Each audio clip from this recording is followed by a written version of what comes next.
Hey, thank you. Can you hear me okay? Is it? Yeah. I have to get very, very close. I have some notes, just because there's some things I want to refer to. Okay, so I'm here from Nanolit Technologies, and that didn't move. All right, okay, it moves now. So Nanolit's focused on turning LED fixtures into intelligent and highly tuned light sources that can emulate light, much like sunlight. Also very energy efficient.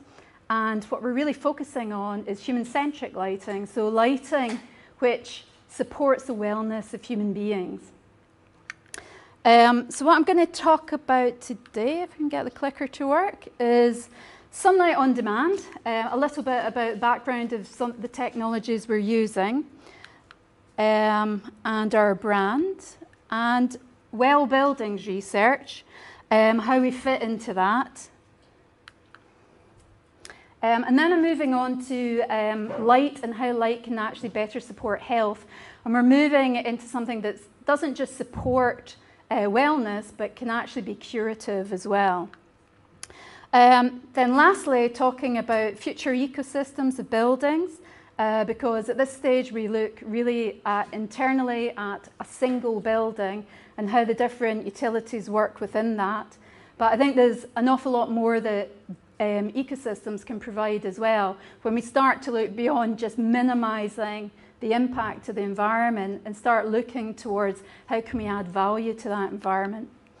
And then lastly, beyond healing. So when we've actually managed to attain all of our goals, which I think are going to take a little bit of time, we're working towards it, but there's a lot of research that needs to be done.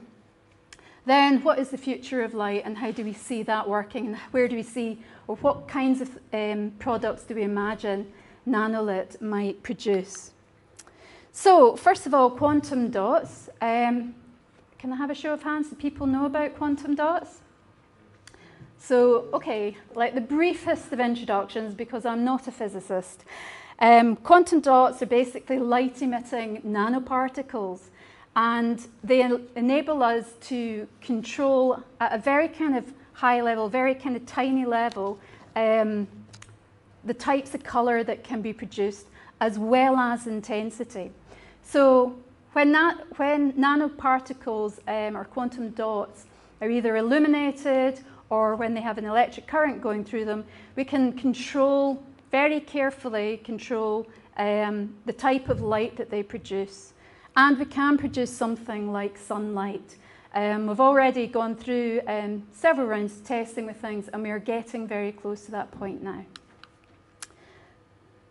So, quantum dots, you may have come across them in Samsung televisions.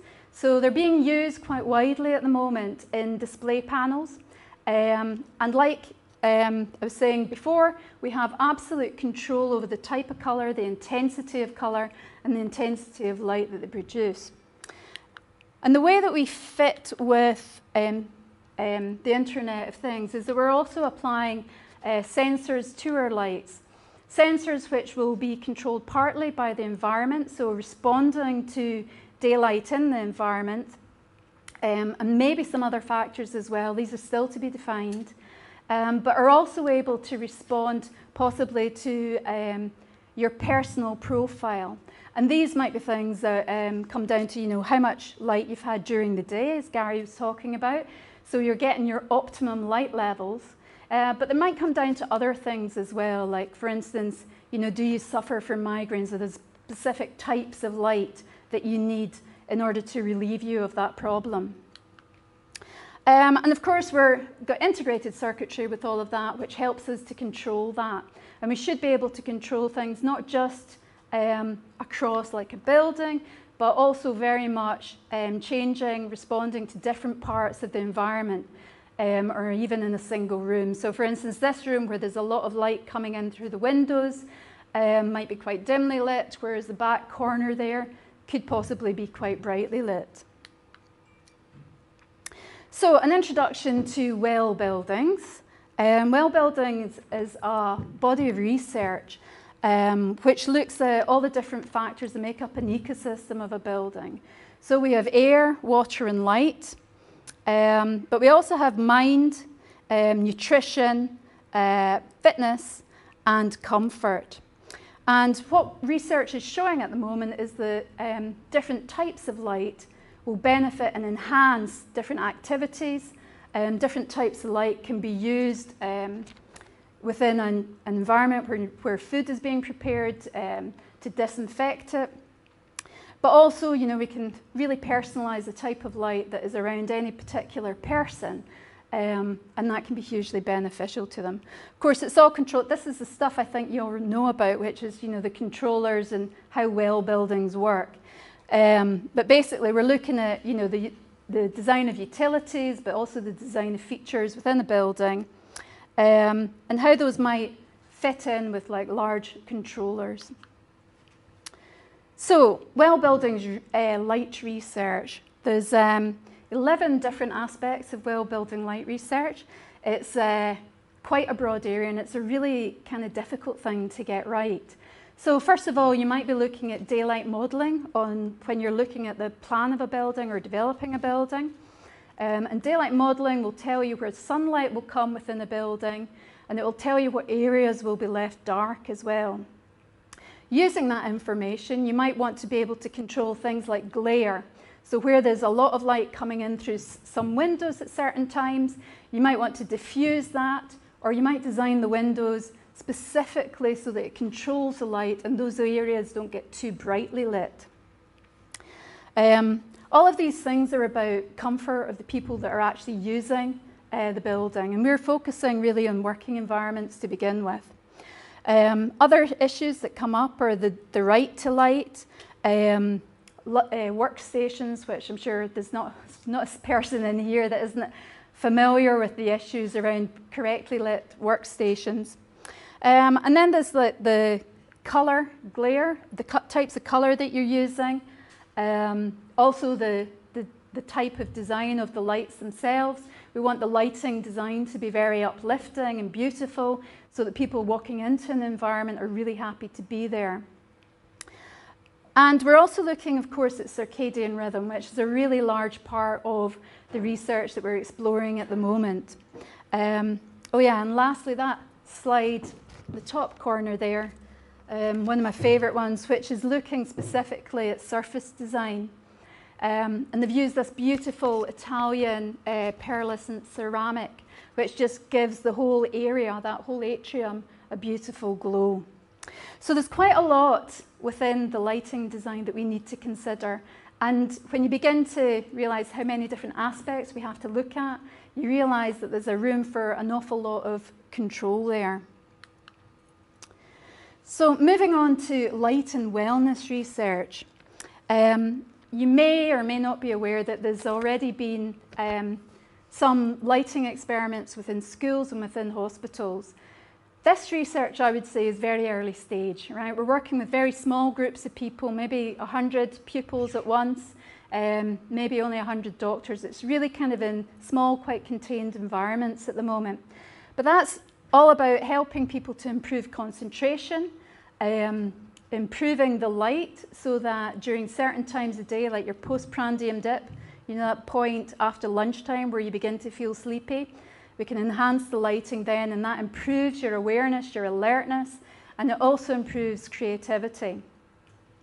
There's a whole number of things which are coming, it just sounds like I'm making a terrible joke, coming to light around lighting research as well. So I didn't want to go through like a vast range of them, but one of them is that green lighting is a relief for migraines. So you can see immediately that there's a real reason to have very personalised lighting conditions as well. But the real shocker, which is kind of fairly recent research, is that rats under LL light, which totally disrupts their circadian rhythm, live roughly half as long as rats that have daylight or natural daylight that doesn't interfere with their circadian rhythm. So when you think about the impact it has on rats and how similar we are to rats in, our physical makeup, you begin to understand like how dangerous it is actually, the types of lifestyle that we're living at the moment, where we're sitting in front of screens, in front of electrically lit rooms, and really not getting enough sunlight. And it's so much worse for us here in Scotland as well, as Gary was saying, because of where we are in latitude. So I wanted to just give you a bit of a breakdown about circadian rhythm. You'll see here from the diagram, can I turn away? Can you hear me? So people usually associate it with sleep and how good their sleep is. But circadian rhythm impacts an awful lot of different systems within our body. The endocrine system, the nervous system, even the muscular system. So if you look at the diagram there, what you'll see is that best coordination happens around 2:30 in the afternoon. So, but also, you know, you get your highest body temperature hitting around dinner time, 6 o'clock, highest blood pressure as well. So it's actually controlling an awful lot more of the system than people are generally aware of. And the impact of that can be quite severe. So moving on to light and morbidity. I don't know if you're aware of multiple sclerosis and its direct, I mean, it's now been, for a long time it's been known that it's correlated with latitude. And the further away from the equator you are, the more likely you are to have multiple sclerosis. It's also known that children who emigrate will take on the profile, the MS profile of the country that they move to. But post-pubescent, they're going to suffer from wherever they're going to have the profile of the country that they were born in and grew up in as children. So the direct association with latitude has obviously been something of a lot, you know, an area of great deal of research recently. And last year there was quite a big paper published that directly linked MS to vitamin D regulation and two particular genes that they think at the moment, if you don't get enough light as a child, that's what triggers the gene and that's what triggers the MS. Of course, it could be a lot bigger than that. Vitamin D is the part that we know about. There are other chemicals that are released in your body with exposure to different types of light. So nitric oxide is released with irradiation from UVA light. It's a little bit controversial because UVA light obviously has its dangers. But having said that, we know it to be relieve problems with the cardiovascular system. So there's a strong link, we believe at the moment, between that and stroke and heart disease. Now, when you put that in the context of Scotland and when you start to read about all the different chemicals that are released and the impact that that has on your body, you begin to realise that there's an awful lot of information there that, you know, light could be responsible for an awful lot more. At the moment, we don't know for certain, but there's an awful lot of those listed diseases or conditions which are also part of what we call the Glasgow effect. So you'll see that obesity, diabetes, MS, anything cardiovascular, cancers, psychological issues and behavioural disorders are all linked and could possibly be caused by lack of good light. So how do we go about researching this? Well, as a company, what we're looking at the moment is historical data. We're obviously not going to get into human testing, but there's a lot of data that's available at the moment, and we're trying to identify whether or not we can get the type of quality of information about light from meteorological data. Then we're going to be looking at particular populations, particularly those that are related to specific diseases and conditions, and seeing if there's any kind of correlation between those. And lastly, what we hope to be doing is also looking at other environmental factors that might also play a part in all of this.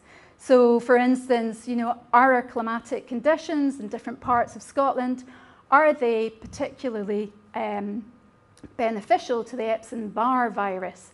So in other words, Epstein-Barr's virus is thought to be responsible in part for MS, but also for things like fibromyalgia. And if that turns out to be the case, then we'll have a lot of information there. Again, this is stuff that once we get that information, we identify exactly the qualities of light that can be not just support wellness, but actually possibly be curative. We can start to develop our lights in line with that. So as a company that started off looking at lighting design and beautiful lights, you know, coming from a design background, that's just one of the things that we kind of like about lighting, you know. We're coming to this conclusion that what we're really wanting to do is emulate daylight as much as possible and get natural looking light. But clearly, when you're looking at daylight across the day and even at different places in the world, we're looking at an awful lot of different qualities. And then we're also having to look at that and think, okay, we can emulate daylight, but can we make it effective to support wellness? And can we go further than that and support health? And then can we personalize that so that everybody's particular working area understands their particular health profile and is lit accordingly. So I wanted to introduce you to a guy called Michael Pollan. Some of you may be familiar with him because he was part of a TED talk called, if I get it right, Using Nature's Genius in Architecture. It's a few years old now, but it's a really interesting talk. He's also the guy behind the Eden project, if you're familiar with that. Incredible architecture and very much a leading light in biomimicry. We're taking a lot of our inspiration from biomimicry at the moment. But one thing he talks about in that particular TED talk is this cardboard to caviar project, which I don't know if you've heard about. And this is about, you know, when we're talking about ecosystems and when we're talking about the environment, what we tend to think about is how we can minimize impact to the environment. He wants to go further than that. He wants to actually add value to the environment as well. And he used this idea of the cardboard to caviar project as a way of illustrating that. And in this example, there's a restaurant that produces an awful lot of cardboard boxes. The cardboard boxes are produced in great quantities and they're just thrown out. So they're not being recycled in a meaningful way. So what they did with this project was they took the cardboard, shredded it, made it into horse bedding. And this is part of a complex where people go horse riding as well. So the restaurant, horse riding are linked, also to fishing and other things. So when the horses soiled the bedding, the cardboard is raked up. It's then put into a worm farm where, you know, they have worms and the worms are then fed to fish. And the fish produce caviar, which is sold in the restaurant. So it's a really nice idea of, instead of just minimizing damage to the environment, how we can actually, you know, close that loop, but also, you know, how we might add value as well. And he went further in the next project, which is the Sahara Forest project. And in the Sahara Forest project, he talks about technologies that work in symbiotic relationships. So in that, they're using solar power, enhancing solar power to light greenhouses. The greenhouses are fed seawater, and the seawater waters the plants within the greenhouses. But as residue from all of that, there was an excess water produced. And what they found out in this project was that the excess water caused large amounts of area around about the project to produce its own healthy trees and bushes and scrub and so on. So in some ways they were repopulating areas of the Sahara with bushes. But they were going a little bit further than that because there was other residual products. So for instance, salt was produced and it can get really kind of caught up in the mechanism for watering the plants in the greenhouses and all that kind of thing. So they took the salt and they made it into building blocks, and the building blocks are then being used to house people who live nearby. So looking at these kind of ideas of ecosystem, Nanolit's really thinking about, how can we put ourselves together, or how can we join in something that's more than just a well building, more than just the ecosystem that you find within an ordinary building, but actually adds value to the ecosystem outside as well. Okay, so I wanted to finish the presentation by just talking a little bit about where we see light going when we've achieved these aims. So always thinking quite far ahead to what could be possible in the future. What we imagine light to be at Nanolit using quantum dots is a moldable material. Okay, it can be molded and formed to use and make things, but it could also be dynamically moving material as well. And at the moment, what we're doing is taking our inspiration from flowers. Now these are, I think, go beyond that whole kind of sense of healing, wellness, but certainly also beyond healing as well, where I hope that the lighting that we create in future will also just inspire wonder. It's kind of gorgeous that I could look at it all day. So there is this kind of change that's happening now due to quantum dots, and where lighting and screen design and all of these other things, the boundaries for that are becoming really blurred. So I also just thought I'd show you this quite beautiful image by TeamLab, which you may all know about. And they're art pieces really, but they do produce such beautiful stuff, it's worth having a look. Is it going? Yes.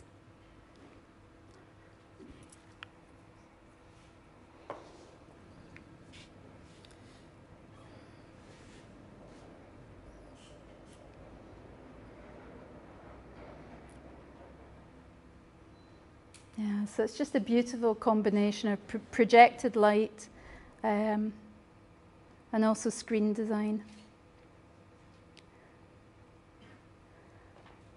And we're not really sure where this is going in the future, but yeah, really hope to be producing stuff that inspires wonder for everybody. Okay, so that's it. I've got no idea how long it took.